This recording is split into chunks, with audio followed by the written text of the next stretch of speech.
Muito boa tarde. Hoje a mensagem é a 210, que nos diz: procure viver com equilíbrio, mesmo dentro da agitação da vida diária. Não se deixe levar pela onda desordenada que envolve a todos. Pode trabalhar muito, ter atividades grandes, mas nunca deixe de fazer tudo a tempo e a hora equilibradamente. Reserve uma hora para a sua leitura, para a sua meditação, para a sua higiene mental, a fim de manter-se constantemente em equilíbrio. Muito boa. Vamos fazer nossa prece.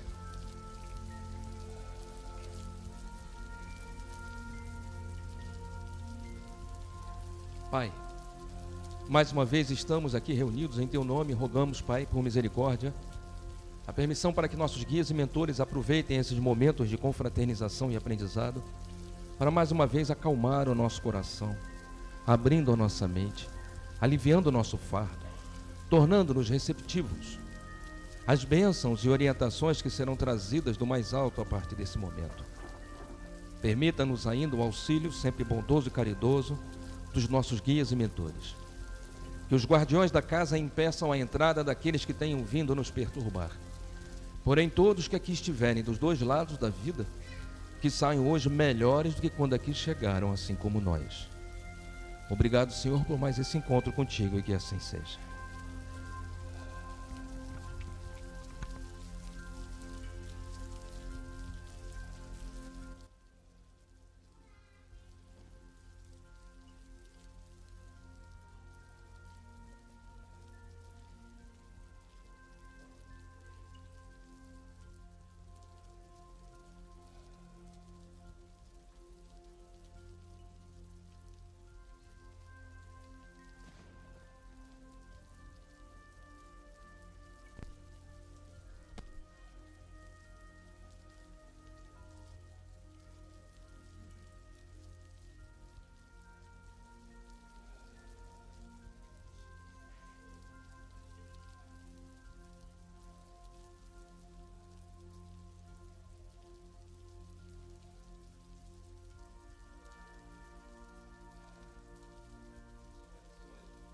Muito boa tarde. Obrigado pela presença de todos vocês. É sempre bom olhar, é muito bom olhar e ver todos vocês aqui conosco toda semana na escola. É uma escola, né? Não deixa de ser uma escola. A gente diz que é uma escola de alfabetização espiritual. Inclusive a gente já falou isso, não só aqui, mas nas outras lives, nos outros estudos. A gente já comentou que seria de grande valia que esses estudos espiritualistas fizessem parte do ensino fundamental, para que os jovens saíssem do ensino básico com noção de transcendência, né? Não precisa nem usar a terminologia espírita, podia usar uma terminologia da conscienciologia. Conscienciologia é uma ciência que estuda a mesma coisa que o espiritismo, só que de uma língua diferente, com termos diferentes, né? Então, de repente, colocar isso de uma outra maneira seria muito bom para os nossos jovens. Evitaria que eles ficassem tão depressivos, tristes, angustiados. Isso, agora todos nós acordamos, graças a Deus. Evitaria que a gente sofresse tanto na juventude, depois na vida adulta, porque a gente ia encarar a vida de uma outra maneira. Que basicamente é tudo isso que a gente tem feito aqui toda semana, conversando com vocês. Nós vamos começar um assunto hoje, que aliás nós já falamos en passant. Há duas semanas atrás, antes da apresentação da nossa irmã Adma. Aliás, quem gostou da apresentação da nossa irmã Adma, uma salva de palmas para ela.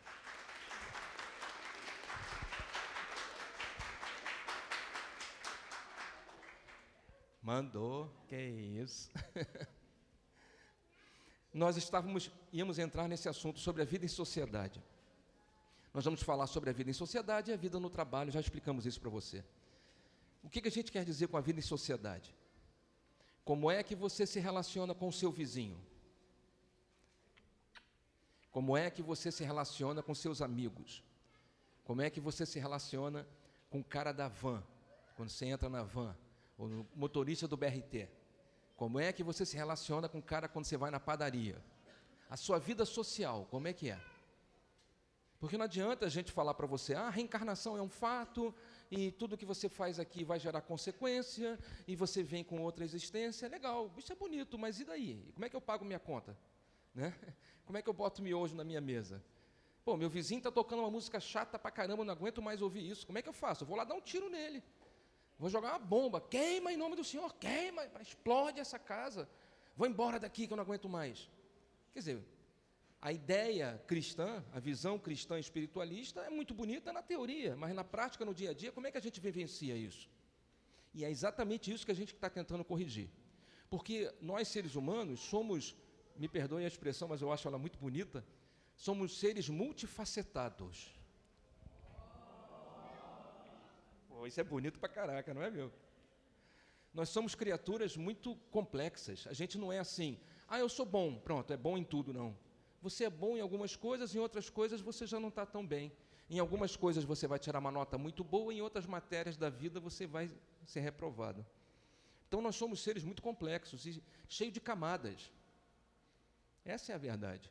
Então, se a gente não transformar você, se a gente não colocar ideias boas dentro de você, você vai ser uma pessoa espiritualizada brigando com seu vizinho todo dia.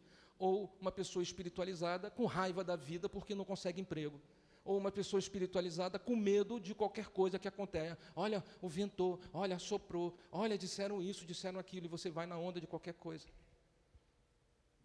Então, o que adiantou espiritualizar você? Olha, o GETEB, olha, e aí, o portão está aberto, hein? O portão está aberto. Isso quer dizer, quem não concorda pode ir para casa, não tem problema. Ninguém vai ficar chateado com isso. O GETEB voltou às atividades 5 meses depois que a pandemia começou. Mas, seu Júnior, a nossa visão sobre saúde é uma visão diferente do que a medicina humana traz. Me perdoe, eu sei que todos vocês foram informados excessivamente sobre o que aconteceu, mas a nossa visão não é essa, me perdoe. A gente não pode desaprender, a gente não pode emburrecer. Afinal de contas, são 20 anos estudando sobre medicina espiritual, para agora, simplesmente porque o Bonner falou, eu vou acreditar. Dane-se o Bonner. Dane-se qualquer médico, eu não acredito neles. São pessoas como eu e você. São bons profissionais ou não. Já dissemos para você, aqui em volta está cheio de vírus, cheio de bactérias. O seu corpo é 52% não você. Você só é 48%. 52% do seu corpo são vírus e bactérias, são seres vivos. A sua região gástrica, o seu estômago é cheio de seres vivos que auxiliam na alimentação, na digestão. O couro cabeludo, meu amigo, para mim está legal o áudio, B. Pode ser que seja aquele dali. Se for o caso, a gente desliga ele. Vocês estão achando o volume ruim do microfone? Está falhando? Eu estou ouvindo bem, pode ser esse. Vamos ver se é. O couro cabeludo, bicho, é uma floresta, se você olhar microscópico. A sua pele é cheia de criaturas. É o retorno? Só que você não pensa nisso. Aí escolheram uma criatura entre bilhões que estão à nossa volta para dizer que você tinha que ter medo. Isso é burrice. É burrice espiritualmente falando. O que eles tinham que dizer para você é o seguinte: aumente a sua imunidade e você enfrenta qualquer vírus. Simples assim. A vacina não cura, ela eleva a sua imunidade por 30 dias. Por isso que 30 dias depois você tem que tomar outra dose para elevar a imunidade. 30 dias depois tem que tomar outra dose para elevar a imunidade. Só que ninguém vai te dizer isso, porque cada vacina custa $80, então vale mais a pena fazer você tomar vacina. Qual a alternativa? Tome banhos de sol, que ajuda a fixar a vitamina D e aumenta a sua proteção. Modifique a sua alimentação colocando mais legumes, frutas. Existem legumes que auxiliam no fortalecimento da sua imunidade. Mude a sua forma de enxergar o mundo. Quando você muda a sua forma de enxergar o mundo, você muda a forma como o seu corpo libera hormônios. Você fortalece as imunoglobulinas, que são glicoproteínas que combatem o seu corpo contra os antígenos, contra os ataques virais e bacteriais. Ninguém vai falar isso para você. Ou seja, uma vida com uma perspectiva de felicidade enxerga tudo com mais tranquilidade e dificilmente se adoece. E olha que o que eu estou falando para vocês aqui, nós falamos aqui quando estudamos, falamos de saúde. E quem nos acompanhou terça-feira na rádio, em que a gente estava falando sobre chakras, e qual a relação de cada chakra com as doenças, nós falamos sobre como a deficiência energética de um determinado chakra acelera o Alzheimer, o Parkinson, contribui para o aparecimento do câncer. Está no vídeo de terça-feira, cara. É só você assistir, só que ninguém quer saber disso. Então, quando a gente fala de saúde, a gente diz, cara, olhar as sombras, a escuridão, pode ser vantajoso para alguns, mas é tremendamente equivocado para todos nós. O que eu preciso é que você enxergue um mundo diferente, para que o seu corpo reaja diferente.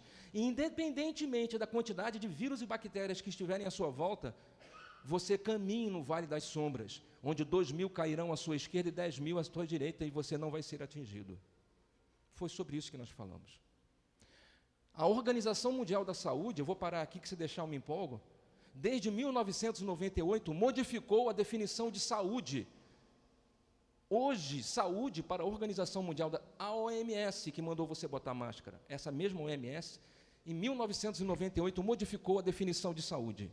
A definição de saúde, quem quiser mais detalhes, pega o vídeo de terça-feira, eu coloquei no primeiro comentário fixado os PDFs originais em inglês e em francês. Basta que você veja o laudo, o resumo das reuniões. Ninguém vai ver, porque isso não está no Fantástico. Mas desde 1998, a Organização Mundial da Saúde modificou a definição de saúde. Hoje, saúde para o mundo é não apenas a ausência de doenças, mas um bem-estar social, psicológico, físico e espiritual. CID-10, meu amigo lembrou bem, CID-10 F443, onde fala sobre a obsessão na Organização Mundial de Saúde. Hoje, saúde para o mundo todo inclui a questão espiritual, inclui a questão psicológica, inclui a sua visão de mundo, inclui o seu bem-estar social. Só que todo mundo despreza isso e só olha a matéria. Terça-feira na rádio eu falei para você assim, e a gente fala isso aqui, eu estou dizendo na rádio, nem tem rádio, é live agora, né, no YouTube, mas a gente fala isso aqui para você. Você tem 7 corpos, você é como se fosse uma cebola. Quem lembra de eu ter dito isso, levanta a mão. É como se você fosse uma cebola cheia de camadas. São 7 camadas energéticas. Uma delas é o teu corpo físico, é isso aqui que você está vendo. É uma das camadas, mas tem outras 6, que sou eu também. As outros 6 corpos, como se fossem roupas, você não está vendo. Você só está vendo o lado físico, sim ou não? Só que o lado físico é apenas 1/7, eu falei certo? De tudo que eu sou. Então pega 100% e divide por 7. 18%? Certo? Vou chutar assim, se eu estiver errado, me corrija. É por aí, chutei bem. Chutei bem. Isso quer dizer que você só está vendo 16% do que eu sou. E quando eu adoeço, eu vou cuidar apenas de 16% de mim. Os outros 84% são desprezados. E você vem me dizer que isso é ciência, é medicina? A gente tem que mudar o paradigma médico, a forma como nós olhamos a criatura, e incluir a definição da Organização Mundial da Saúde, para olhar você de forma mais holística, integral, olhando você em todas as suas manifestações. Não precisa concordar, porque eu sei que é difícil aceitar depois de tudo que a filosofia materialista nos ensinou. Mas se você entendeu, pelo menos diz, saravá. Não precisa concordar. Cada um com a sua consciência. Eu vou morrer em paz e saudável. E disse já, saúde não é ausência de doença. Eu posso ter aqui um problema renal e estar saudável. Eu posso ter uma vesícula e estar saudável. Eu posso ter um problema cardíaco e estar saudável. Por que, seu Júnior? A saúde não depende dos 16%. A saúde depende de quem eu sou e como eu enxergo o mundo. Eu posso estar com câncer, tratando quimioterapia, mas estar conscientemente feliz e saudável. enfrentando a minha dificuldade, a minha luta, entendendo que isso que eu estou passando é apenas o meu espírito sendo espremido para que todo o lixo tóxico, a energia deletéria seja extraída dele, para que esse espírito fique puro para na próxima existência eu estar pleno. É a túnica alva do festim de bodas que Jesus falava. Mas eu não quero me prolongar nessa perspectiva, foi apenas para você entender o que é que nós vamos falar para você a partir desse instante, quando falamos sociedade. Se você vive com o seu vizinho um relacionamento tóxico, que é uma palavra muito moderna, se você vive com o seu vizinho um atrito diário, você manifesta a ele apenas 17% de tudo o que está acontecendo. Todo o restante que envolve esse relacionamento atritoso, eu não sei se essa palavra existe, é simplesmente descartado. Então, o que eu vou dizer para você na reunião de hoje, começando o assunto da semana que vem, que quando eu falar de dinheiro, de conta, de trabalho, a gente vai incluir a questão espiritual. É esse olhar, é sempre o espiritual. Eu não estudei medicina humana, eu só estudei a espiritual nos últimos 20 anos. Então, o que a gente vai dizer para você? Se o seu vizinho te incomoda, bota a música alta, se a música dele te irrita, se ele estaciona o carro na sua calçada e não deixa você parar, se reincidentemente ele te incomoda, de duas uma, ou você enfrenta a matéria, a carne, pega uma arma e dá um tiro nele,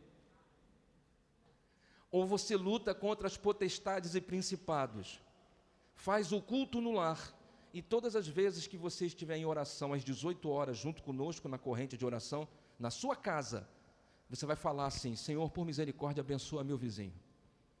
Faça com que o meu vizinho tenha saúde, que ele seja visitado por um anjo bondoso, que derrame sobre ele energias de saúde, de paz, de harmonia, de bem-aventurança, que ele seja feliz, em nome do Senhor Jesus. Aleluia, glória a Deus. Seu Júnior, eu vou rezar, o vizinho vai. Você vai fazer macumba para o seu vizinho. Você vai abençoar o seu vizinho que te irrita. Você vai pedir a Deus que o seu vizinho encontre a felicidade. Mas por que, seu Júnior? Porque não é normal alguém irritar a outra pessoa. Isso é uma anomalia. Isso é uma doença psicológica, social ou espiritual. Quem entendeu diz amém.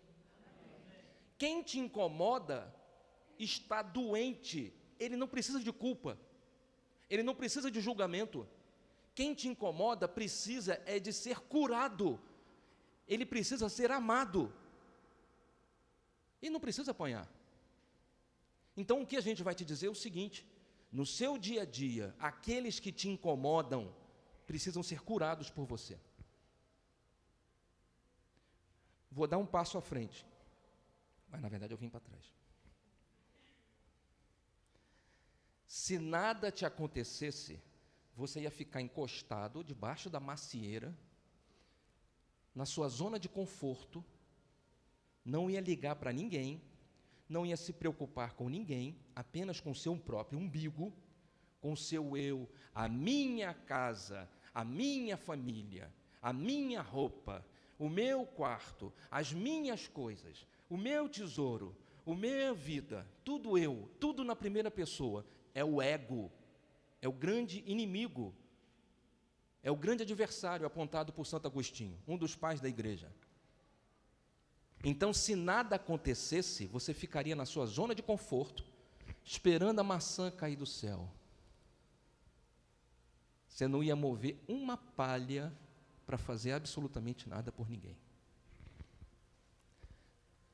Segundo passo, você ficou 2 anos com medo de um invisível, como se você fechasse a porta e o negócio não entrasse na sua casa. Parece na época dos 7, coisa de Moisés, as 7 pragas do Egito, que você pintou a portão de sangue, então as trevas não entraram. Então, todo mundo trancado dentro de casa, como se o negócio não entrasse na sua casa. Meu Deus, o vírus vem andando pela rua. A porta está fechada. Poxa, não posso entrar aqui, vou procurar outra casa. Puxa vida. Tu lembra disso? O presidente da Argentina deu data. Até o dia da Venezuela, até o dia tal, o vírus vai agir. A partir do dia tal, vocês podem sair, tá? É nítido a canalice para não ensinar o povo. Porque se tivesse ensinado o povo, não só esse vírus, mas como todos os outros que ainda virão, seriam destruídos. Porque você sairia da faixa de frequência viral. Não vou nem falar, ó. O vírus, assim como toda criatura viva, vive numa faixa de frequência energética. É energia, nem. Nós somos energia. A matéria é energia concentrada. A energia é matéria dissipada. Qualquer vírus, qualquer bactéria é feito de energia. Se você está num local energeticamente protegido, como é que essa energia entraria? Então é melhor você fazer uma macumba e proteger a tua casa, que nada entra.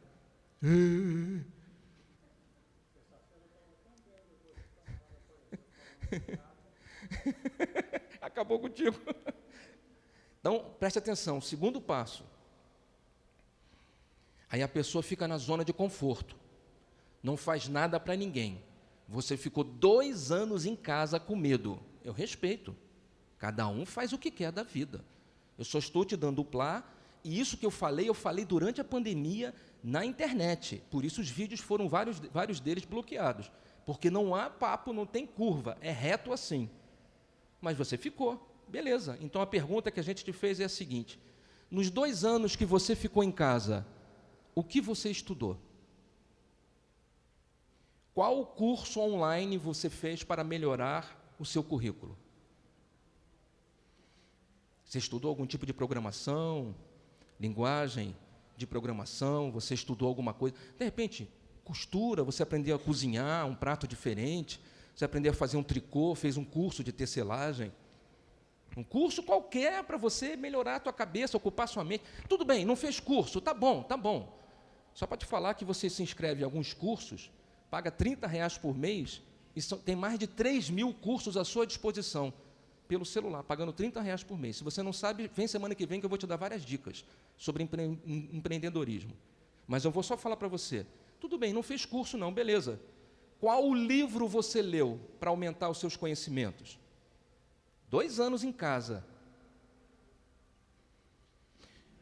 Não leu o livro, não gosta de ler. Tá bom. Qual canal de esclarecimento, de informação sobre a realidade da vida, os 84% que não são vistos no seu dia a dia, lembre, 16% é a matéria, é só o que você vê, todo o restante você despreza. Você poderia estudar sobre os 84%, porque na hora que você morrer, esses 16% acabam, você vai viver nos 84%, vocês estão entendendo o que eu estou falando, sim ou não?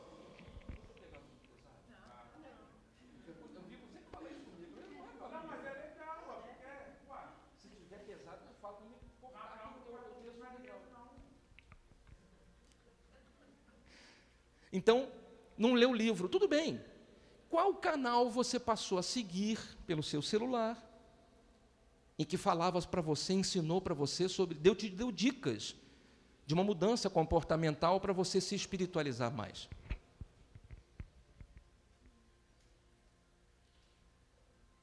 Você tem 60 anos, 50 anos, 30 anos. Nos últimos 30 anos, nos últimos 10 anos, nos últimos 5 anos, o que foi que você fez para o próximo sem que alguém te pagasse?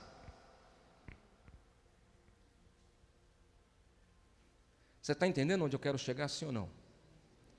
E essa pessoa que tem 20, 15, 10, 30, 40, 50, 60, 70, enfim, ela quer escola de graça, saúde de graça, ônibus de graça para levar o filho, uma cesta básica todo mês, um dinheiro na conta e ficar aqui nessa zona de conforto, sem pagar luz, sem pagar água, ganhando uma casa, esperando cair do céu.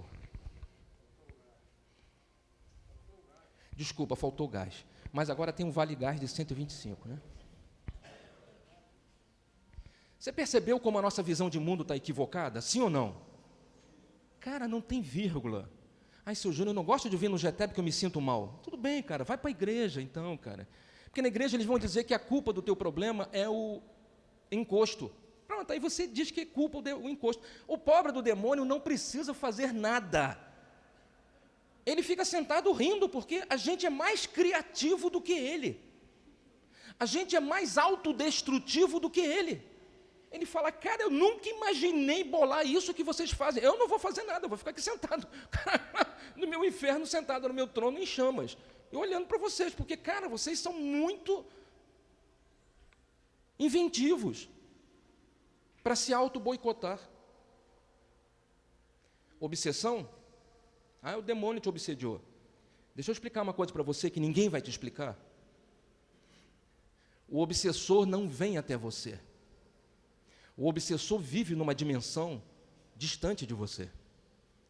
Mas como é que o obsessor me ataca? Porque você foi até ele. Quem entendeu diz saravá. Ninguém vai te dizer isso em nenhum centro espírita, em nenhum lugar. É porque é uma questão de ponto de vista. Tem um encosto me encostando. É claro, eu entrei na dimensão dele, eu acessei ele, a frequência de onda mental dele, eu estou ouvindo o pensamento dele. Ele está me intuindo. Tira de mim. Como eu tiro algo que você chamou, você convidou para jantar na sua casa? Por isso que quando a gente fala sobre mente quieta, espinha ereta e coração tranquilo, o que a gente está querendo te dizer é o seguinte, filho, você não tem inimigos. 3 vezes para fingir que a gente está seguindo a orientação de Jesus. E a gente está. Você não tem inimigos. Você não tem inimigos. Os inimigos que você acha que são seus inimigos, você inventa, você cria, ou você convida para ceiar com você. Os seus inimigos estão com você porque você os convidou. São traumas, complicações que você coloca na sua mente, discussões mentais, psicológicas, essa mania de inflar o ego.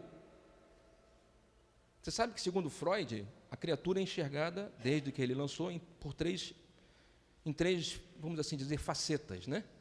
É o ego, o superego e o id. O ego é o que fica no meio, na verdade. É o fiel da balança. De um lado fica o superego e do outro o id.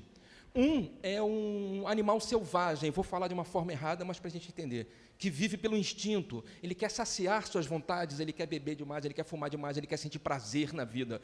Na verdade, o que ele quer é ser ele. A filosofia materialista incentiva esse lado. O outro lado é a criatura que quer ser normatizada, ele quer estar bem, é o que está dentro do padrão, ele quer ser socialmente aceito. Então, esse é o cara que é excessivamente, sua Maria vai com as outras, me perdoe assim.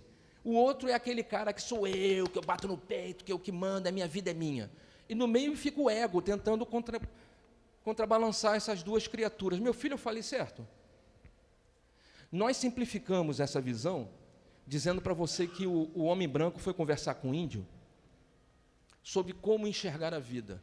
E o índio falou para o homem branco que dentro de nós temos 2 criaturas selvagens. Um é um animal do bem,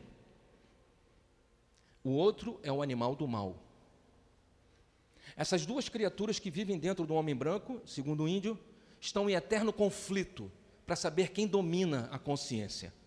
Se é o animal do bem ou se é o animal do mal. É uma luta eterna. E o homem branco pergunta para o índio, e quem vence essa luta no final?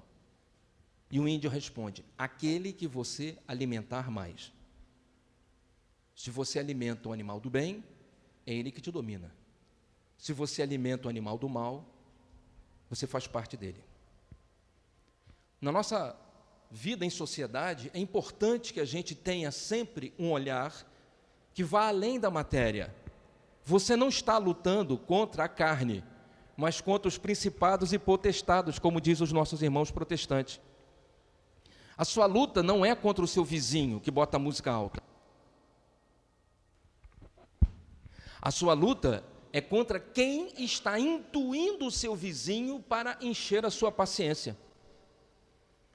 O seu vizinho é alguém doente, que precisa de ajuda. E eu estou falando vizinho sem nem saber quem é seu vizinho.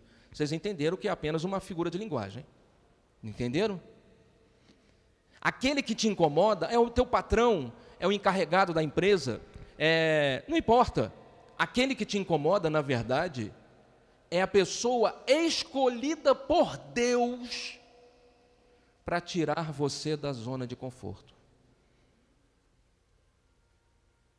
Porque se você não tivesse problema, você não estaria aqui. Quem procura Deus quando está bem? Quem é que procura uma igreja quando está ganhando 100 mil por mês? Quem é que vai para um centro espírita quando está com 2 carros zero na garagem, 50 mil na conta todo mês, família feliz? Aí você vai para a igreja agradecer alguma coisa? Se não tivéssemos problemas, não procuraríamos Deus nunca. Seja qual for o nível do problema, físico, psicológico, social, espiritual, uma questão de entendimento, uma visão de mundo. Vocês estão entendendo? Então, o que Deus faz quando percebe que você fica na zona de conforto, esperando que alguém te dê coisas, sem que você busque soluções, como se o mundo te devesse algo, como se todos tivessem que te dar alguma coisa, como se os governos, os países, os seus pais, sei lá, os seus vizinhos tivessem eternamente para paparicar você, te dando a comida, a casa, a roupa, a escola, a luz, o aluguel e tudo para você não fazer nada. O que Deus faz? Manda o seu vizinho te encher a paciência. Manda um estranho apoquentar você. Aquele que te incomoda é instrumento de Deus para tirar você da zona de conforto. E nesse instante, pelo sofrimento, estar aqui buscando o Senhor. Quem entendeu diz aleluia. Se há 25 anos atrás eu não tivesse me esborrachado na vida, eu não estaria aqui falando com vocês, porque eu não acreditava em nada disso. Eu desprezava tudo isso. Na verdade, há 25 anos, o que eu queria era ter dinheiro no bolso, enriquecer, para mostrar para os outros o meu valor. Foi necessário que Deus me tirasse da zona de conforto, do animal selvagem, do mal que eu estava alimentando. Foi necessário que Deus me desse um safanão, um pedala Robinho, para falar: tu acha que a tua vida é isso aí? Tu acha que a tua vida é a riqueza que você vai ter? Tu acha que a tua vida é o trabalho que você tem? Isso não é a tua vida. E eu vou mostrar para você que tem coisas que você não controla. E aí Deus coloca um rinoceronte rosa, com bolinhas pretas, no meio de uma sala cheia de cristais e louças. E o que estava na sua lista de prioridades desaba, porque agora você tem um rinoceronte na sala. E nada mais importa. Esse rinoceronte você pode imaginar que seja o que você quiser na sua vida. Um desemprego, uma mãe acamada, um filho tetraplégico, um filho jogado nas drogas, um pai monstruoso, não importa quem vai ser o seu rinoceronte. Então, os problemas que nos chegam, na verdade, são instrumentos de Deus para a nossa transformação, que não precisaria gerar dor. Ter problemas é obrigatório, sofrer com eles é opcional. Ter problemas é obrigatório, sofrer com os problemas é opcional. Você pode ter problema o tempo todo, mas dizer: eu vou superar esses problemas. Como? Não faço ideia, mas eu confio em quem me criou. Eu confio em quem me colocou aqui. Eu confio em quem colocou esse obstáculo na minha frente. Porque se Ele colocou esse obstáculo na minha frente, é porque Ele me conhece mais do que eu e sabe que eu tenho condições de transpô-lo. Então entenda, meu amigo, entenda, minha irmã, para viver em sociedade onde nós estamos, aqui embaixo, como terrícolas atrasados, comedores de vísceras cadavélicas, para vivermos aqui embaixo, num planeta, num mundo recém-saído do inferno, numa escala de 1 a 10, onde 10 é o céu e 1 é o inferno, o 10 é o céu, o 1 é o inferno, você está no 2, você acabou de sair do inferno. É o que o Espiritismo chama de mundo de provas e expiações. Então, aqui embaixo onde nós estamos, 80% de tudo que nos acontece é feito para dar errado. Ou você reconhece isso e supera, ou você senta e espera a maçã cair. E depois se diz vítima da sociedade. A sociedade que te incomoda foi construída por Deus para incomodar você. Porque se não incomodar você, você não muda. Você sabe há quantas encarnações você está repetindo de ano? Há quantas vidas que você está com a mesma vida, como se fosse sempre igual? Quantas vezes você está em casa e diz, cara, eu não aguento mais, parece que eu estou preso, eu devo ter atacado pedra na cruz. Quantas vezes você falou isso? Sabe o que é isso? É porque nas últimas encarnações você viveu exatamente a mesma vida que você está vivendo agora, só em circunstâncias diferentes, no outro país, numa outra formação familiar, mas os problemas são os mesmos. Por isso que você se sente exaurido, cansado, não aguenta mais. Caraca, nem mudar o aprendizado a gente conseguiu. A gente parou num ponto em que o disco está arranhado e a gente simplesmente está repetindo. Então, o que a gente vai te dizer? Olha, tudo isso foi o início.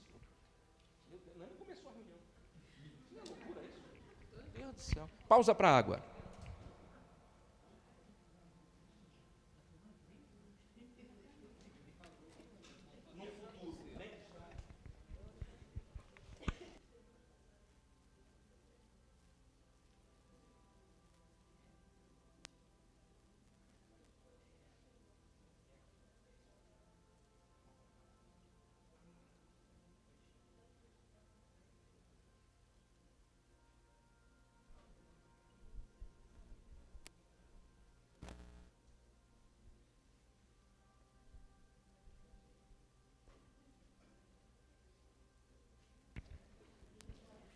Ei.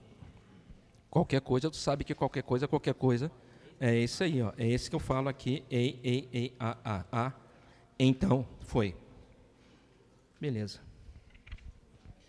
Bem, para quem não sabe, né, ou para quem não lembra, todas as reuniões e todos os estudos de terça, quinta e sexta estão sendo transmitidos pelo nosso canal no YouTube. Então, se em algum momento você quiser aprender mais, basta acessar no seu celular o YouTube e digitar lá, Trabalhadores do Bem, ou GETB, que são as iniciais de Grupo Espiritualista Trabalhadores do Bem. Você vai encontrar o nosso canal, você vai se inscrever em nome de Jesus, e lá você vai ter diversos vídeos, porque desde março do ano passado, quando criamos o canal, todas as semanas fazemos 4 lives. Essa aqui é uma delas. Então, tudo que a gente estudou, o Evangelho segundo o Espiritismo, o livro dos médiuns, o livro O Céu e o Inferno, as obras de Ramatiz, mediunismo, a vida além da sepultura, fisiologia da alma, agora, aliás, a missão do Espiritismo. Qual foi o livro anterior, Alice? O que é o Espiritismo, uma coisa assim. Sob a luz do Espiritismo. Obrigado, Alice.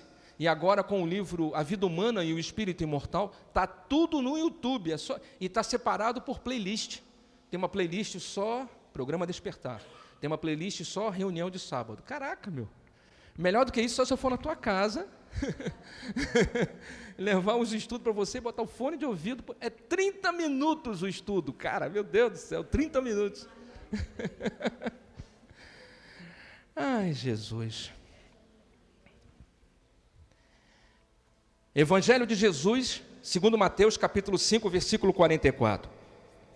Seu Júnior, por que o senhor fala Evangelho de Jesus segundo Mateus? Na escola de domingo a gente explica isso, que a gente explica a origem da Bíblia, os livros sagrados, inclusive a origem do Espiritismo, a origem da Umbanda, do movimento protestante, desde do protestantismo tradicional até a Reforma e depois o avivamento pentecostal na Rua Azusa, enfim, tudo isso a gente explica na escola de domingo. É uma chatice, estudar é ruim. Mas a gente explica o seguinte, ó, o Evangelho é de Jesus. O Novo Testamento, que aliás, para quem não sabe, a gente só estuda o Novo Testamento. O Velho Testamento a gente não estuda. Mas, seu Júnior, o que é isso? Nunca ouvi falar nisso. Você pega a sua Bíblia. Ah, seu Júnior, eu nem sei onde está. Tira a Bíblia que está debaixo da televisão, dentro da área de lixo, pega a Bíblia. 2/3 iniciais são o Velho Testamento. O Novo Testamento é 1/3 final. Você abre a Bíblia, onde está escrito Novo Testamento, você rasga ela Faça isso não. O Velho Testamento você deixa na lixeira. O Novo Testamento é a mensagem de Jesus. Não tem Jesus no Velho Testamento. Alguém fala para as igrejas isso, pelo amor de Deus, porque eles usam os livros do Velho Testamento como pregação e depois se dizem cristãos? Alguém fala para eles que eles estão filosoficamente equivocados, pelo amor de Deus? Para você ser cristão, você só tem que estudar Jesus. Por que você está estudando o livro de Levítico, Números, a fé de Jó, Salomão? Para que está lendo isso? Isso não é Jesus, cara. Jesus é o Novo Testamento. É 30% do livro. O resto colocaram só para perturbar a gente, só pode ser, cara. Então, o que a gente estuda é o Novo Testamento, é a Boa Nova. É o Evangelho de Jesus. É aquele terço final. E aí tem o livro de Lucas, Mateus, João, Marcos, as cartas de Paulo, né? Depois o livro, a revelação de João, tem textos de Pedro, enfim. É o Novo Testamento, são os apóstolos. No Nicéia, né? Grande Nicéia, Nicéia. Não, Micalateia, eu lembrei. Isso, cortaram tudo, exatamente. Então, o que a gente está querendo dizer? Voltando ao assunto. O Novo Testamento, o Evangelho de Jesus, é o terço final, que é o que a gente estuda. Só que esse novo livro, esse Evangelho novo, ele é escrito por alguns apóstolos. A passagem é a mesma. Eles estão dizendo assim, Jesus estava em cima de um pedaço de um tablado e desceu. Esse é o fato. João vai dizer, o grande mestre que estava sob o tablado, em algum momento, na aurora da vida, resolveu descer. Aí vem Lucas. Jesus estava sob o tablado e simplesmente desceu. Aí vem Marcos. Entre as sombras do mundo, quando a escuridão se fazia presente, a espiritualidade nos trouxe o mestre que desceu do tablado. Entendeu? O fenômeno é o mesmo, só que cada um deles escreveu de uma forma diferente. E o mais legal, ninguém escreveu no momento que aconteceu. Quando eu falar isso, vocês vão fazer assim, tá? E o mais legal, ninguém escreveu no momento em que aconteceu. O livro do Evangelho de Jesus, mais recente, mais próximo de Jesus, foi escrito 30 anos depois que ele morreu.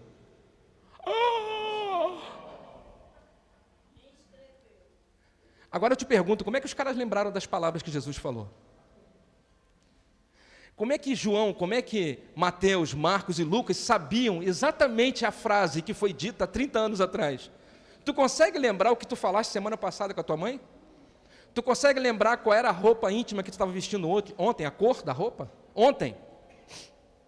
Como é que vai lembrar um fato de 30 anos? Seu Júnior, mas então por quê? Porque é um livro mediúnico. Hello? Foi escrito por inspiração. Não fala isso na igreja, senão você vai ser apedrejada. Só conversa isso aqui dentro da macumba, ok? Entre os macumbeiros aqui você pode falar, lá fora você finge que não, é verdade. Então o Evangelho, quiser saber mais, vem estudar com a gente domingo. A turma vai ser aberta em janeiro, fevereiro do ano que vem. Aí você se inscreve, faz sabe quanto custa para estudar no GTEB? Isso aqui é de graça, né? Você sabe disso, tudo aqui é de graça, né? Menos a cantina, claro, por favor. Para estudar domingo custa R$15 por mês.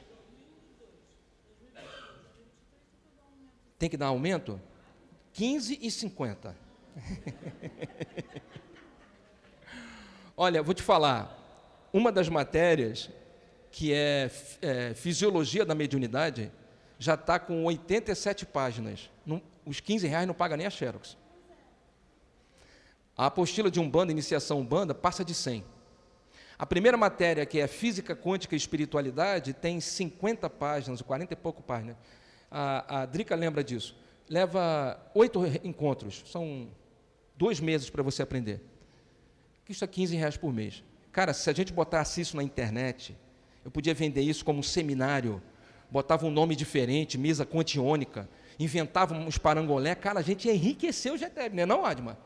Podia botar aí para R$1.200 parcelado em 10 parcelas de 120, vem aprender sobre espiritualidade de forma simples. Caraca, a gente ia arrebentar. Se você quiser, não é obrigatório. Quando você quiser, em fevereiro, se inscreve, vai pagar 15 conto. Putz. E vai receber tudo de graça. Tem gente aqui de outros centros que vem, ficam aqui como espiões, não falam nada, ficam quietinho, se inscreve na escola, recebe as apostilas e vaza.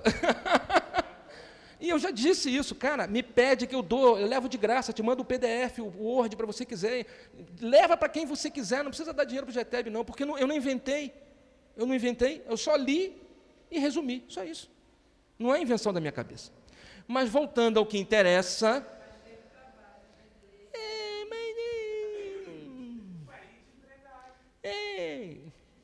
Essa semana o rapaz falou para mim, a melhor caridade que se pode fazer o Espiritismo é a sua divulgação. Eu fiquei tão bonito, achei tão bonito isso.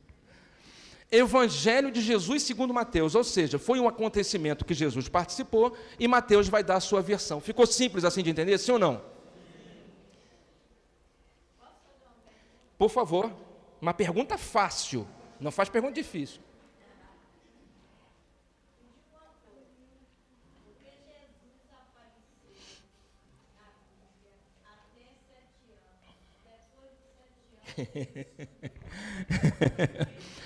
Isso. Eu hoje à tarde, hoje à noite, quando eu for conversar com ele, eu vou perguntar para ele, pode deixar. Na verdade, a questão, quando a gente fala, porque um dos temas, inclusive quem quiser saber os temas que a gente estuda, tem um papelzinho lá ali no meio do corredor, está preso na parede, tipo assim, pegue aqui o panfleto com os temas de estudo e não sei o quê, só você pegar, está tudo lá. Um deles a gente fala quem é Jesus, né?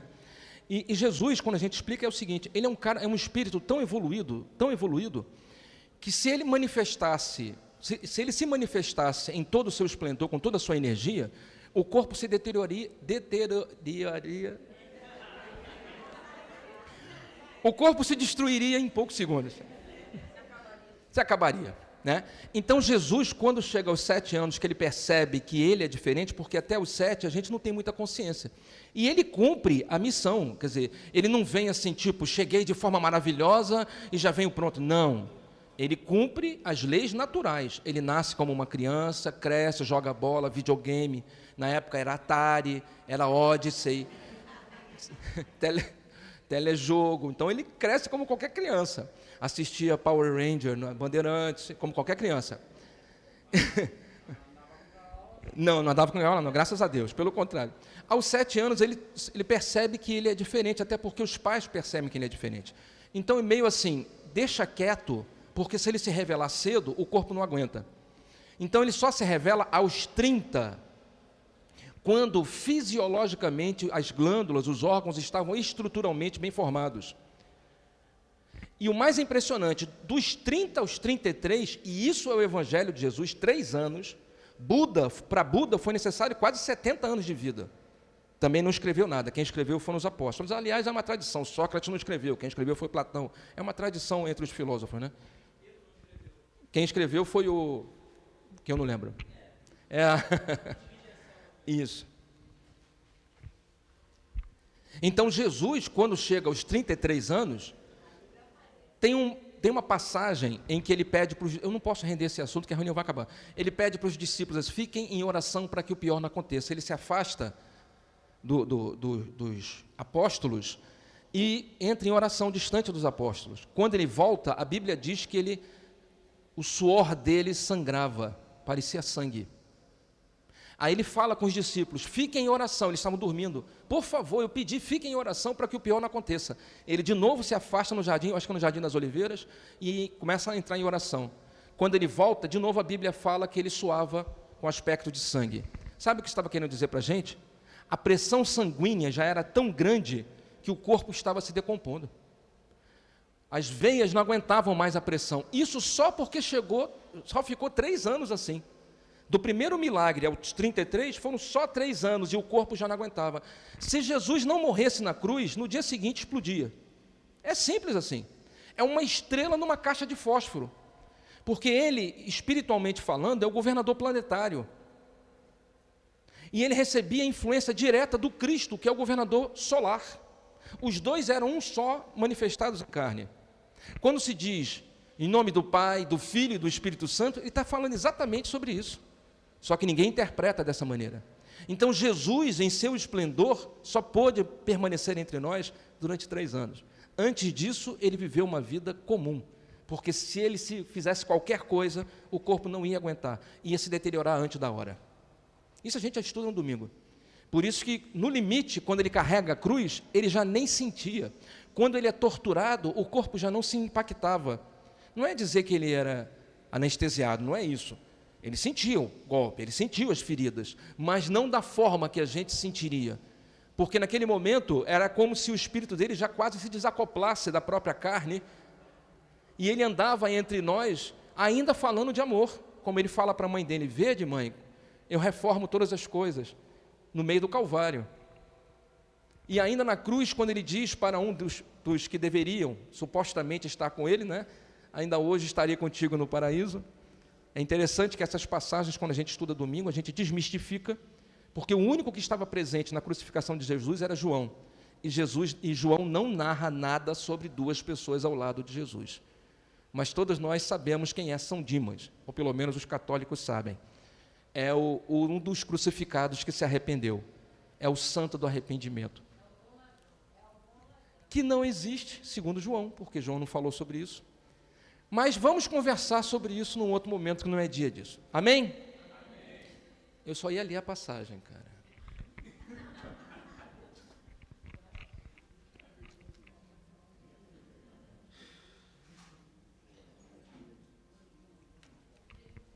Ah lá. B, deu 1 hora. Aí, já está acabando a reunião. Vou acelerar. Amai os vossos inimigos, fazer o bem àqueles que vos odeiam, orai por aqueles que vos peçam. Olha, isso quer dizer, por exemplo, no Evangelho de Jesus, segundo Mateus, capítulo 5, versículo 44, Jesus nos apresenta um código de conduta, de ética, de moral. Amai aos vossos inimigos, fazei o bem àqueles que vos odeiam, e orai por aqueles que vos perseguem e vos caluniam. Cara, isso é uma postura filosoficamente correta. Isso é uma terapia perfeita de autoimunização. Ele era um terapeuta perfeito. Foi o maior dos terapeutas que já viveu entre nós. Os seus ensinamentos são válidos até hoje como referência para qualquer circunstância da nossa vida. Com apenas 3 anos de esplendor. Que coisa impressionante. Dividiu o tempo entre antes dele e depois dele. Incrível isso. A gente vai morrer e ninguém vai lembrar da gente semana que vem.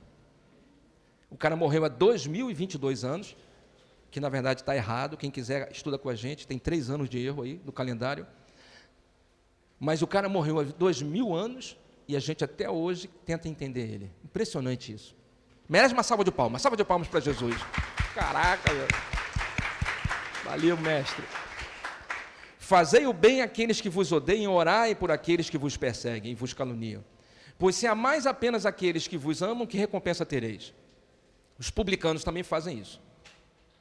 Quer dizer, não fazem isso. E se apenas saudardes vossos irmãos, o que fazeis mais que os outros? Os pagãos não fazem o mesmo?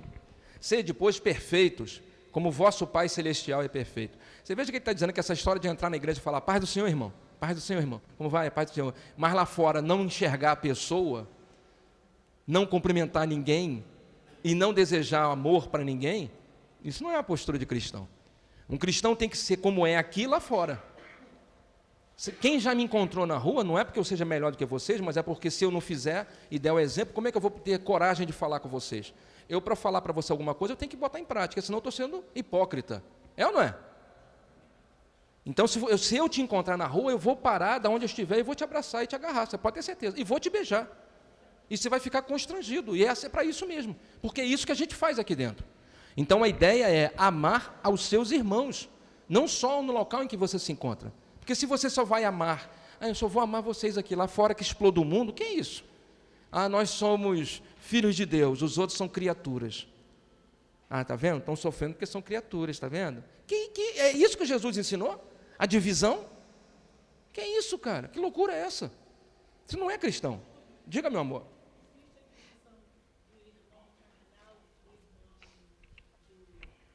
Espiritual do espírito? Não, isso aí.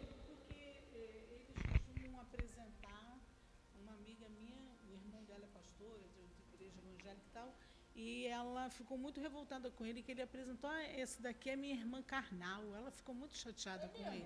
Apresentou como irmão carnal. Ela ficou, mas eu sou sua irmã, não importa. Por que você usou a palavra carnal? Ela não gostou, ela se sentiu assim, excluída. Como se ela não existisse. Por que eles usam esse termo, irmão carnal? Tem que ser irmão carnal. Mas você é minha irmã espiritual. Com certeza. Amém, glória a Deus, aleluia. Livro dos Espíritos, pergunta 459. Não agora, né? Na outra. Influem os espíritos em nossos pensamentos, em nossos atos? Olha a resposta dos espíritos. Mais do que imaginais, pois com bastante frequência são eles que vos dirigem. Os espíritos influenciam no seu dia a dia mais do que você imagina. Normalmente são eles que comandam você e você não sabe. Alguém já tinha pensado nisso? Quando você está em casa, que vem pensamento, você fala, eu estou aqui conversando, pensando aqui. Será que você está pensando, conversando com um deles? Você nem imagina, né, cara? Nem imagina. Hoje eu não vou. Vai no GTEP para quê? Está frio. Vai no GTEP para ficar lá ouvindo aquele. Fica em casa. Vamos ver Caldeirão do Hulk. Vamos ver Lata Velha. Vamos ver o Roda-Roda Jequiti. Vamos ver. Não sei nem se não tem isso. Vamos ver não sei o quê. Fica para lá. Tipo, fica aí em casa. Está quentinho aqui. Não vai. Tu acha que quem é que está pensando? É você que está pensando? Acredite, meu amiguinho. Eles influenciam na sua vida, no seu pensamento, muito mais do que você imagina. De certo, são eles que comandam as vossas ações e pensamentos. Pergunta 460. De par com os pensamentos que nos são próprios, outros haverá que nos sejam sugeridos? Quer dizer, ao mesmo tempo em que tem os nossos pensamentos próprios, tem outros que são sugeridos? Vossa alma é um espírito que pensa. Não ignorais que muitos pensamentos vos acodem a um tempo sobre o mesmo assunto e não raro contrários uns dos outros. Pois bem, no conjunto deles estão sempre de mistura os vossos com os nossos. Daí a incerteza em que vos vedes, é que tendes em vós duas ideias a se combaterem. Quantas vezes você está pensando, está você discutindo com você mesmo, e às vezes você briga com você mesmo. Isso já é um estado de loucura muito sério, né? Você acha que você está discutindo com você? Acredita, filho, acredita, bota fé que é você sim que está discutindo com você. Pergunta 461. Como havemos de distinguir os pensamentos que nos são próprios dos que nos são sugeridos? Quando um pensamento vos é sugerido, tendes a impressão de que alguém vos fala. Geralmente, os pensamentos próprios são os que acodem em primeiro lugar. Mas, afinal, não vos é grande interesse estabelecer essa distinção. Muitas vezes é útil que não saibais fazê-la. Não a fazendo, obra o homem com mais liberdade. Se decide pelo bem, é voluntariamente que o pratica.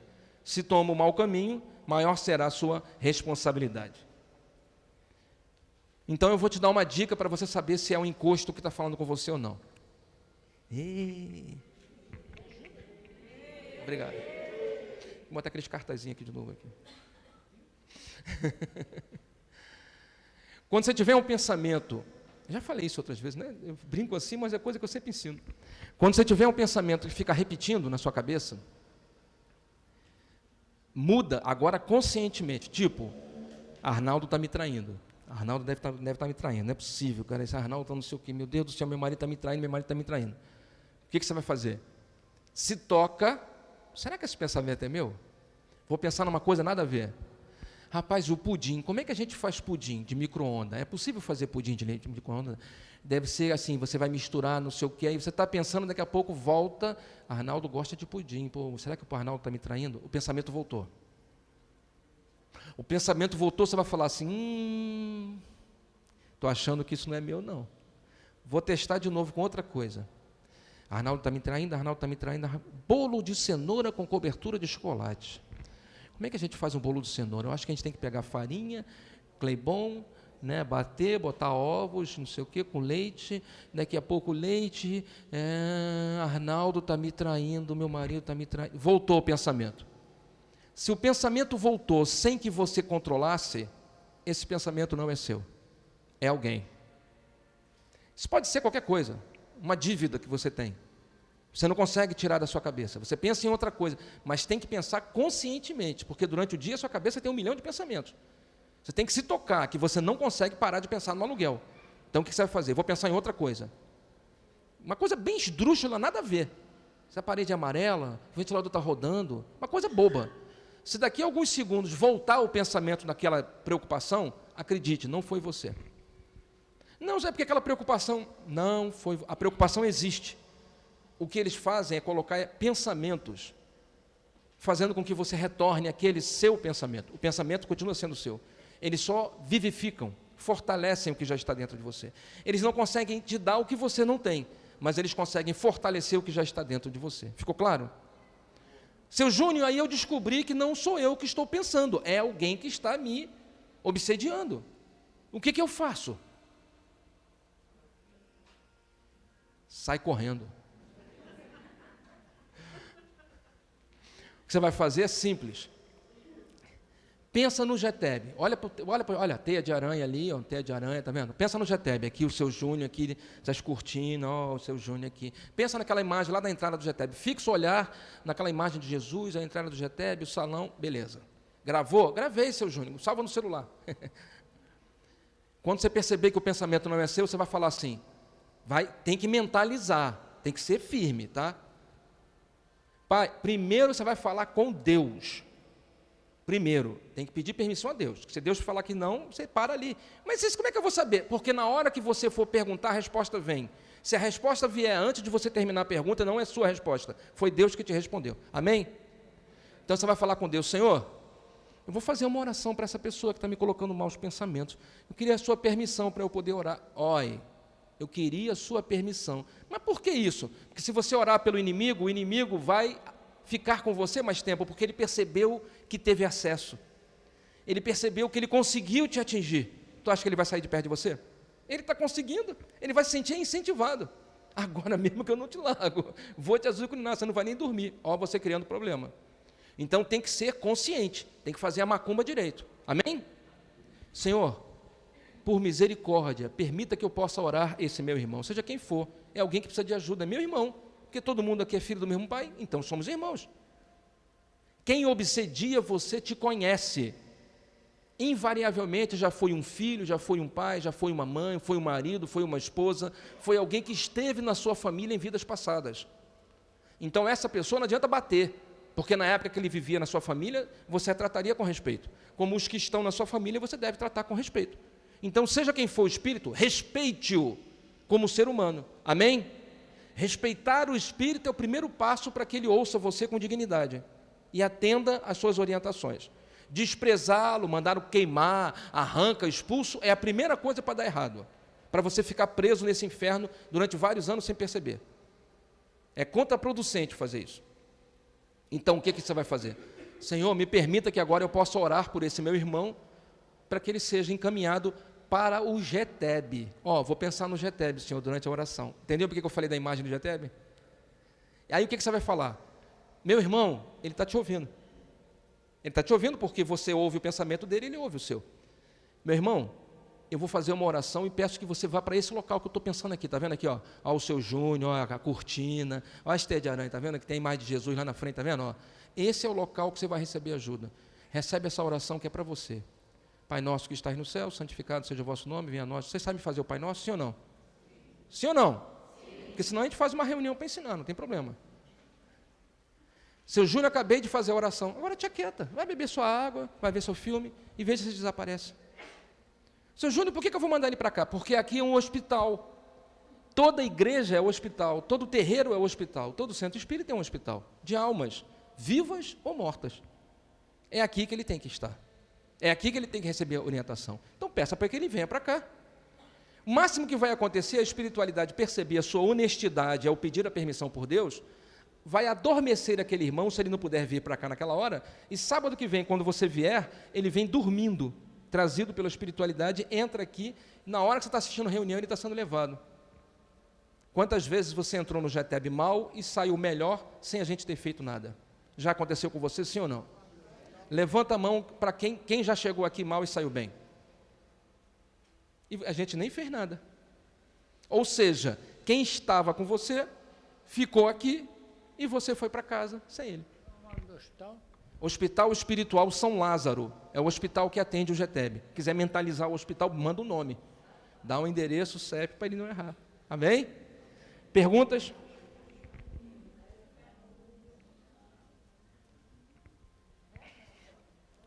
Primeira João, capítulo 4, versículo 20. Se alguém diz, eu amo a Deus e aborrece ao seu irmão, é mentiroso. Pois quem não ama seu irmão, ao qual vê, como pode amar a Deus a quem não vê? Entendeu por que você tem que orar pelo seu vizinho? Entendeu? Como é que você vai falar que você crê em Deus, que você ama Jesus, ou que você é um cristão de verdade, se você aborrece os outros? Mas é porque o meu vizinho, eu já dei testemunho e vou dar de novo. Eu nem peço que vocês falem nada para depois o pessoal não achar que a gente está de mutretagem aqui, combinou alguma coisa. O GETEB, quando começou, não era aqui. Era ali na pracinha, ali em frente à Clínica da Família. Tem a praça ali, a Praça Américo Marçal, se eu não me engano. Uma casinha que tinha ali, uma kitnet com a varanda. Lá que começou. A gente fazia reunião na varanda.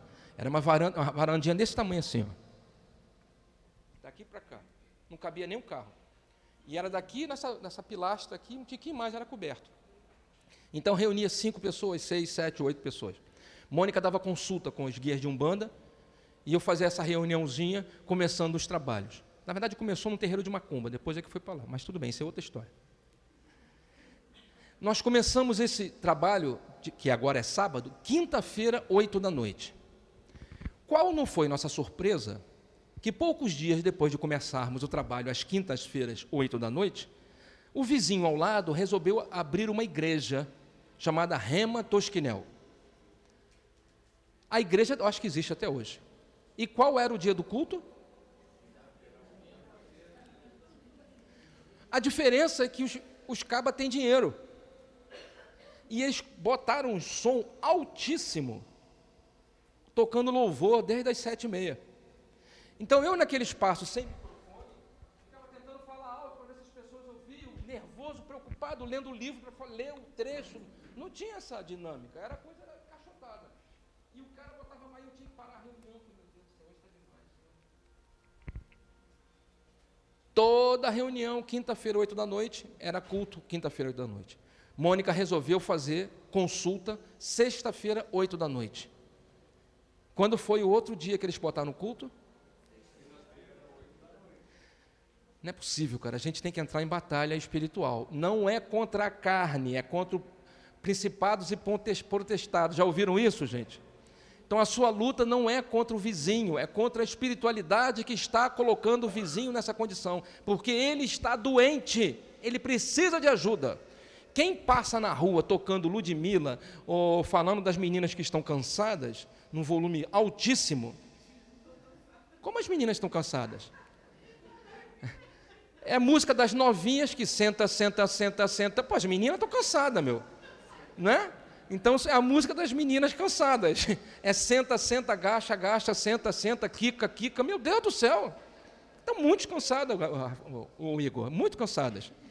O cara que passa com aquela música, falando palavrão, obscenidade, ou que do seu lado bota uma música alta, pode ser Cassiane, pode ser Ludmilla, ou pode ser a sofrência, não importa. Sabe o que ele está botando? Sabe o que ele está dizendo para o mundo? Ele está gritando, quanto mais alto ele botar, mais ele está gritando, socorro, eu preciso de ajuda, eu não sou feliz, e por isso eu tento construir uma atmosfera de felicidade à minha volta, mostrando para o mundo aquilo que eu não sou, para ver se dessa forma eu me convenço. Vocês entenderam o que eu falei? Quem bota música exageradamente alta para incomodar o outro, está apenas pedindo socorro. Porque qualquer pessoa em condições normais, bota o fone de ouvido. Ou bota um som dentro de casa para curtir com a sua família. Agora, quando você bota as caixas de som no quintal, no segundo andar, para esculachar a rua, você está pedindo socorro. Amém, filho? E quanto mais alto for, maior o desespero dessa pessoa, coitado. Ele está gritando aos 4. Não, seu Júnior está tomando cerveja, comendo churrasco. Cerveja. Ele está se destruindo. Ele está tão angustiado, tão depressivo, tão melancólico, que resolveu encurtar a própria vida, fugindo da vida atrás de um copo de cerveja com álcool. Seu Júnior, não, o senhor não está entendendo. Eu falei, não, é porque você está assistindo muito o William Bonner, como eu falei sobre saúde. E aí eles dizem que cerveja é um monte de gente feliz com copo. E o que nós estamos te dizendo, cerveja é um monte de gente obsediada em sofrimento, que quando morrer vai tudo para o umbral. Para a gente é bom, porque enche o centro. Porque no umbral eles vão obsediar as pessoas, aí vocês vão pedir socorro. Mas na prática isso não é caridade. Na verdade o que a gente precisa é ajudar os irmãos. Você vai se entorpecer de álcool, o que você está dizendo? Eu não aceito a minha vida, eu quero fugir daqui, eu prefiro ficar bêbado, eu prefiro ficar entorpecido. Eu não sou feliz no meu casamento, eu não sou feliz na minha casa. É isso que você está dizendo. Porque quando você está feliz na sua casa, você almoça dentro de casa, sentado na cadeira, numa mesa com a sua família, conversando. E não com um prato de comida na rua, com um pula-pula em frente à sua garagem. O que você está dizendo para as pessoas quando você vai para a rua é: eu não consigo ficar dentro da minha própria casa, porque eu me sinto mal dentro da minha casa, porque a minha casa está tão contaminada espiritualmente, está tão poluída de energias densas e espíritos obsessores que eu não consigo ficar lá dentro. Seu Júnior, nunca tinha pensado, porque a gente está falando para você pelo ponto de vista espiritual, e não pelos 16% da matéria. Amém, filho? Então, o que você vai fazer para o seu irmão? Aquilo que eu fiz. Testemunho. Resolvemos fazer quarta-feira a nossa mesa mediúnica. Quinta era reunião, eles faziam culto. Sexta era a consulta da Mônica, eles faziam culto. Então, resolvemos fazer o nosso desenvolvimento de mesa mediúnica quarta-feira, 8 da noite. Que horas foi o novo culto? O culto era quarta, quinta e sexta, 8 da noite. Quando nós começamos. Só que o que a gente... Pode falar, Fátima. Não tinha. Não tinha plaquinha. Só tinha placa na consulta da Mônica. É porque eles sabiam, cara, o cara está ouvindo, é vizinho, o muro era baixo. Eles são da macumba. Quando viram que a gente reuniu pessoas, bota um som da Cassiane alto aí para ouvir o louvor. Isso quando numa pregação ele falava claramente na pregação. A gente aqui fazendo nosso estudo, ele falando lá: abençoe os nossos vizinhos que estão com os encostos, que trabalham com os encostos. Era uma coisa muito boa, muito bacana, né? O que Deus estava fazendo comigo? Lembra disso que eu falei? Esperando cair? Deus está me tirando da zona de conforto, colocando problema na minha vida. Eu posso encarar isso de outra maneira. Eu vou lá, vou dar um tiro no vizinho. Mas eu posso encarar isso como sendo um chamamento de Deus. Deus está me chamando para alguma coisa. Por isso Ele está me cutucando, me tirando de onde eu estou. Eu mudei minha vida, mudei a arrumação, meu trabalho, minha rotina, para que eu pudesse fazer minha mesa quarta-feira, 8 horas da noite. E o que a gente fazia quarta-feira, 8 horas da noite? No início e no final: Senhor, abençoe meus vizinhos. Peça que meus vizinhos sejam felizes, que eles encontrem a paz, encontrem a tranquilidade, que um anjo bondoso venha lhes visitar à noite, lhes mostrando a maravilha de servir ao Senhor, sendo um cristão verdadeiro. Toda quarta-feira a gente rezava o vizinho.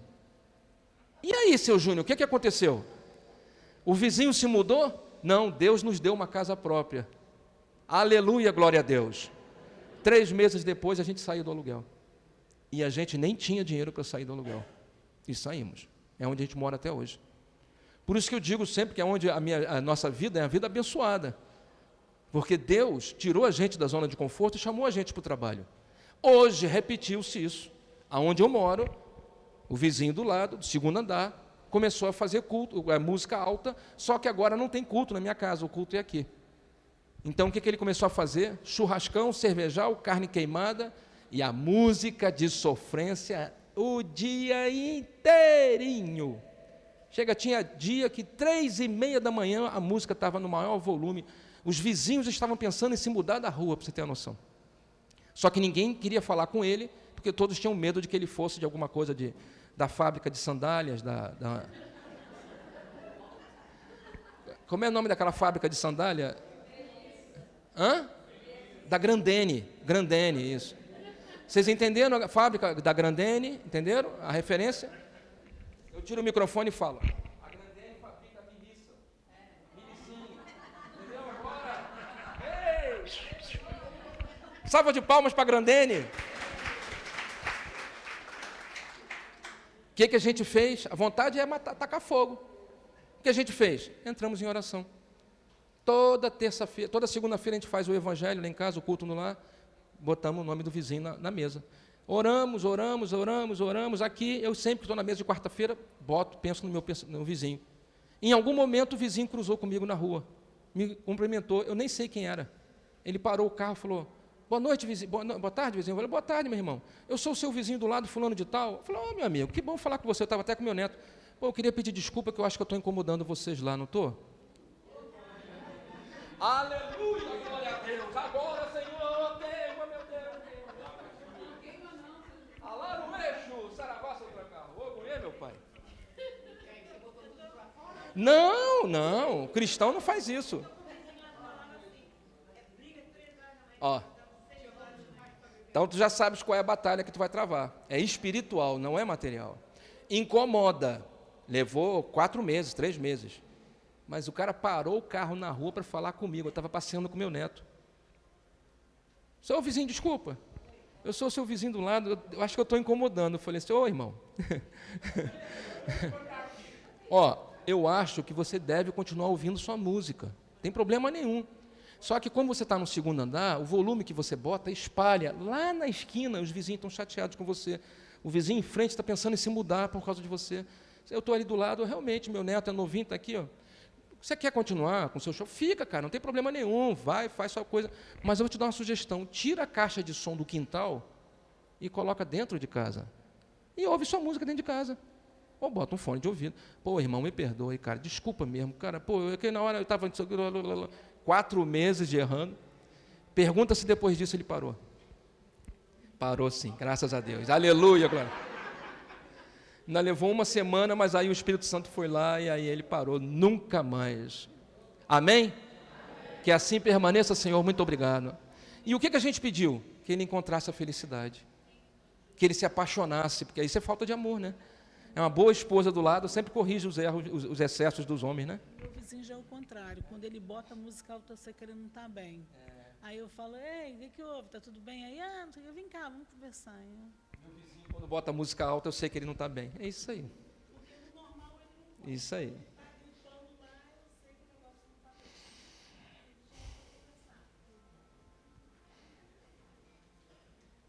Bom, encerramos aqui semana que vem. O quê? Oh, meu Jesus.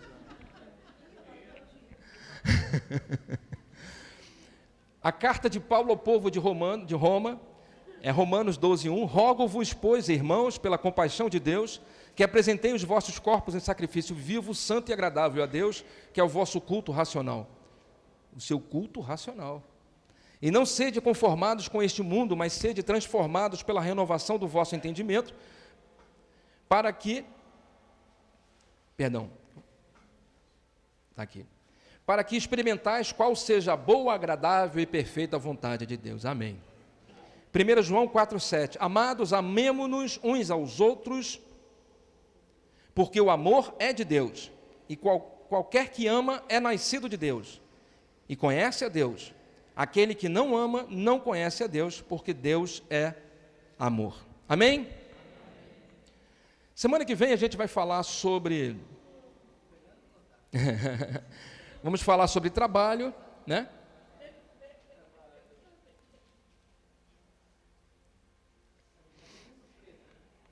Essa passagem aqui, ó. Essa passagem é aquela que eu falei com vocês há 1 minuto atrás, que Jesus suou sangue. Quem quiser conhecer o texto que ele soa sangue, Mateus capítulo 26, a partir do versículo 39. Indo um pouco mais para adiante, postrou-se sobre o seu rosto, orando e dizendo: meu Pai, se é possível, passe de mim esse cálice. Todavia, não seja como eu quero, mas como tu queres. E voltando para os seus discípulos, achou-os adormecidos e disse a Pedro: então nem 1 hora pudeste velar comigo? É ele cobrando dos vizinhos, dos discípulos que não estavam em oração. Vigiai e orai para que não entreis em tentação. Na verdade, o espírito está pronto, mas a carne é fraca. E é exatamente nesse momento em que Jesus percebe que ele vai morrer, e é o momento em que o corpo está entrando em deterioração. Em deterioração. Em deterioração.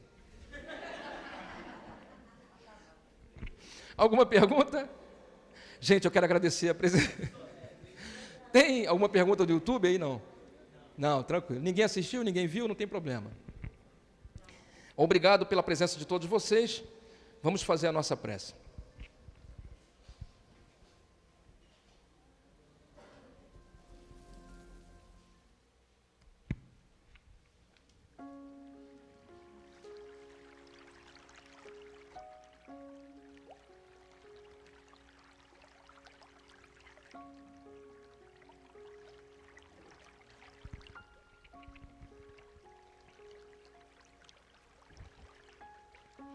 Pai, nesse momento que estamos encerrando esta parte em nossos trabalhos aqui deste lado da vida, só temos que te agradecer, Senhor.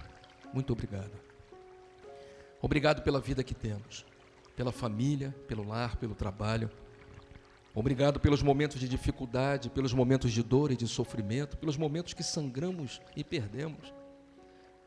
Mas obrigado também pelas vitórias, pelas conquistas, pelas felicidades e alegrias. Hoje, Senhor, reconhecemos que tudo foi necessário. Tudo isso foi necessário para que possamos ter nos tornado aquilo que somos hoje. Não foi fácil, Senhor, chegar até aqui. Pedaços de nós ficaram pelo caminho. Irmãos sofreram com as nossas palavras e as nossas atitudes. Momentos tristes, despedidas desagradáveis, momentos de alegria, de confraternização. Mas tudo foi importante. Se nesse momento estamos agora diante de Ti, com a mente quieta, espinha ereta e o coração tranquilo, dando graças, é porque tudo isso nos fez ser quem somos. Obrigado, Senhor. Obrigado pelo presente que recebemos todas as manhãs, quando abrimos os olhos. Estamos vivos, Senhor. Estamos vivos em vários mundos ao mesmo tempo. Tanto os que estão aqui, quanto os que estão do outro lado. Estamos vivos. Por isso te damos graças. Se ainda há vida, ainda há o que fazer, ainda há o que aprender, ainda temos que nos aperfeiçoar. E nesse momento que reconhecemos essa necessidade, rogamos, por misericórdia, em nome do nosso Mestre Jesus, Pai, permita-nos que nossos anjos e guias nos auxiliem por mais esta semana, abençoando a nossa casa, o nosso lar, a nossa família, abençoando e protegendo os animais que conosco convivem, abençoando o nosso trabalho que tem garantido o nosso pão nosso de cada dia. Abençoe, Pai, nossos anjos, guias e mentores, mas também aos nossos inimigos, que eles possam nos perdoar os erros e que possamos aprender a perdoá-los e todos juntos possamos seguir em direção ao amor do Mestre Jesus. Obrigado, Senhor, por essa oportunidade de estar contigo e que assim seja. Meia hora de intervalo.